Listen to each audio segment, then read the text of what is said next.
politics, probably.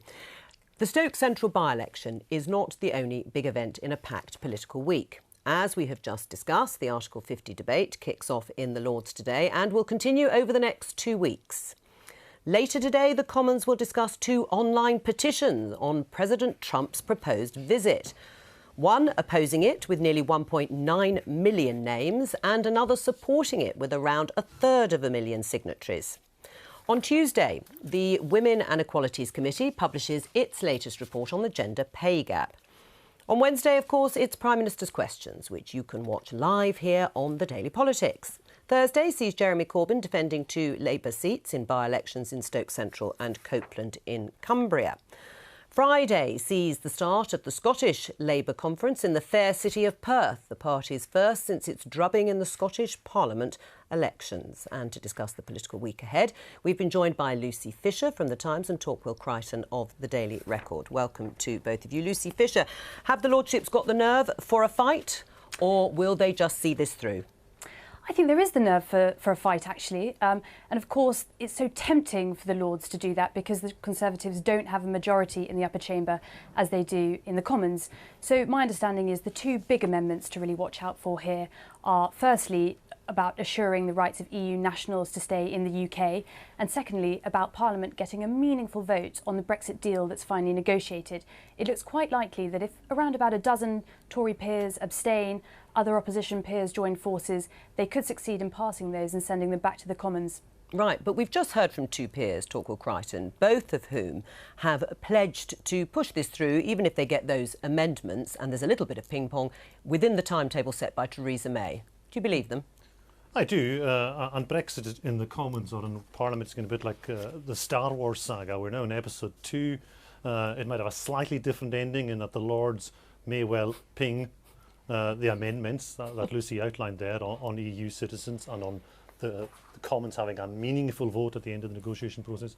That might be pinged back to the Commons, but then it'll be ponged right back up to the Lords again. And I think the Lords, while they may make very eloquent speeches and keep us up late tonight and tomorrow night reporting what they do, I think they have a sense of self-preservation. Right. I don't think they'll defy the government or indeed the result of the referendum. Yes, 190 of them apparently have signed up to speak. It really will be a very long process, won't it, Lucy Fisher? Is that what's going to stop them holding it up? Threat of abolition?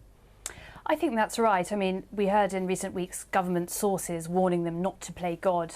David Davis seemed to try and dial that rhetoric down and sort of called on peers to do their patriotic duty by avoiding obstructing the bill so that it can pass from the end of March deadline, by that deadline that Theresa May has pledged. But I think, you know, it's clear that if they do try and hold it up, if they do try and block the democratic will of the people, as many MPs are saying, as many Brexiteers outside the Commons are saying, I think they will call down on their own heads a huge debate about their future. Right, let's talk about the by-elections in Cumbria and in Stoke. Torquil, how big is the threat to Jeremy Corbyn if Labour loses them? Well, we've got a range of possibilities, don't we? He could win both, he could lose both, or lose one or the other. I think in Copeland, Labour are going to find it difficult to hold on because of Corbyn is seen as being anti-nuclear and he's seen as being anti-Trident. And remember, Trident, the submarines are built just up the road in Barrow-in-Furness. And if identity politics is coming to the fore in England, as it is in other parts of the country, then this kind of feeling of patriotism and strength and wanting your leaders to be with you is what you want. So I think they're in danger, Labour in danger in Copeland, or the NHS might say them. And in Stoke, where UKIP appear to be imploding, falling apart by the day, the Tories have sent the Prime Minister up there today. So they're obviously sensing there's something changing on the ground there. Although I think Theresa May being there may just split the vote and allow Jeremy Corbyn to come through the middle between UKIP and the Tories. We'll have to wait and see. Plenty to chew over, as you say, lots of intrigue. Lucy Fisher, is there talk about left-wing replacements being lined up to come in behind Jeremy Corbyn if there is one or maybe 2 losses? Yeah, there certainly are those conversations going on behind closed doors in Westminster. But I think we have to be aware of the fact that, you know, Jeremy Corbyn has shown himself throughout all his time as leader. He doesn't bow to political pressure. He didn't bow to 170 plus colleagues voting for a motion of no confidence in him. While I think there could be interest from some quarters of his supporters for a handover, a really key technicality is that they won't make that move until it's assured that a left-wing candidate would get into the contest. At the moment, such a candidate would need 15%, that's around about 35 Labour MPs to nominate them.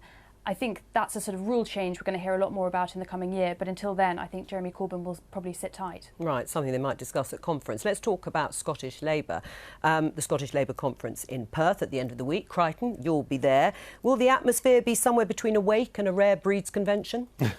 It depends really on what the result is, but the atmosphere in Perth is always good with the river running through it. The theme will be, ironically enough, a second referendum, not a second EU referendum, of course, but a second Scottish referendum. I don't know why there's such a taboo in the UK on running the EU referendum a second time.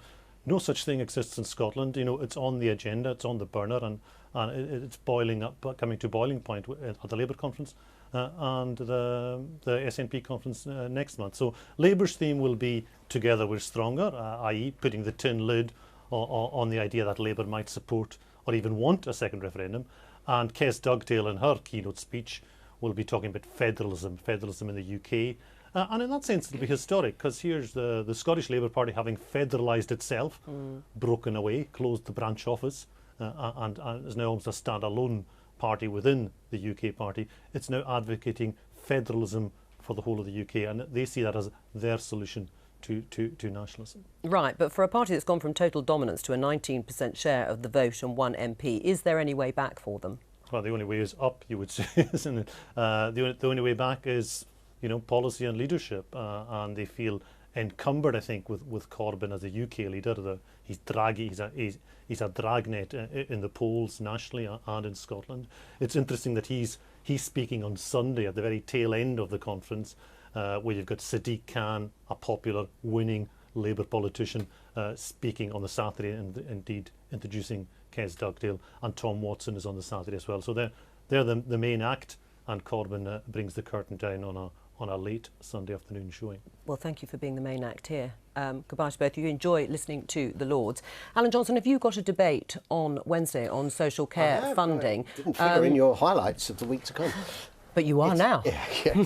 It's related to the business rates argument, in the sense that government is devolving business rates to local government. It also is deciding to pay for this crisis in adult social care, and it is a crisis. I think there's a consensus about that, by giving councils the right to charge a precept. And most of them are going to do that, aren't they? All of them will do that. Bar four, I think. But the point is, you only get the money for adult social care in places where they've got low levels of need and high value housing, so they get a lot off the council tax. So Kingston upon Hull will get £8.1 per person out of that. Kingston upon Thames will get £15.27p.